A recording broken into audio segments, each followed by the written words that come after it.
गणपती बाप्पा मोरया।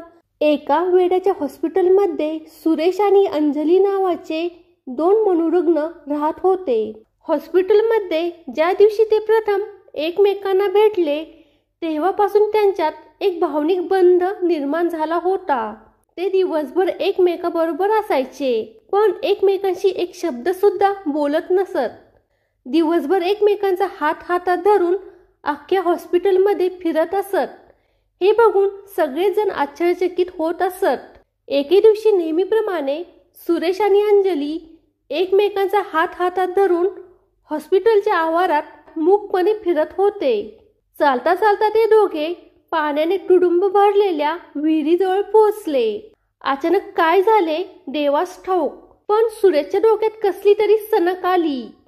सुरेशने अंजलीचा हात जोरात झटकला आणि पळत पळत जाऊन विहिरीत उडी मारली। ना बाहेर येण्यासाठी त्याने धडपड केली, ना पाण्यात तरंगण्यासाठी त्याने हातपाय मारले, आणि तो त्या विहिरीच्या पाण्याच्या तळाशी जाऊन बसला। बहुतेक त्याने आत्महत्या केली असावी। हे बघून क्षणातच अंजलीने सुद्धा विहिरीच्या पाण्यात उडी मारली आणि त्याचा हात पकडून त्याला लगेच बाहेर घेऊन आली। सुरेशचा जीव वाचवला। दुसऱ्या दिवशी डॉक्टर आले। हा सगळा प्रकार बघून ऐकून त्यांनी अंजलीला त्वरित हॉस्पिटलमधून डिस्चार्ज द्यायचे ठरवले, कारण आता ती बरी झाली होती।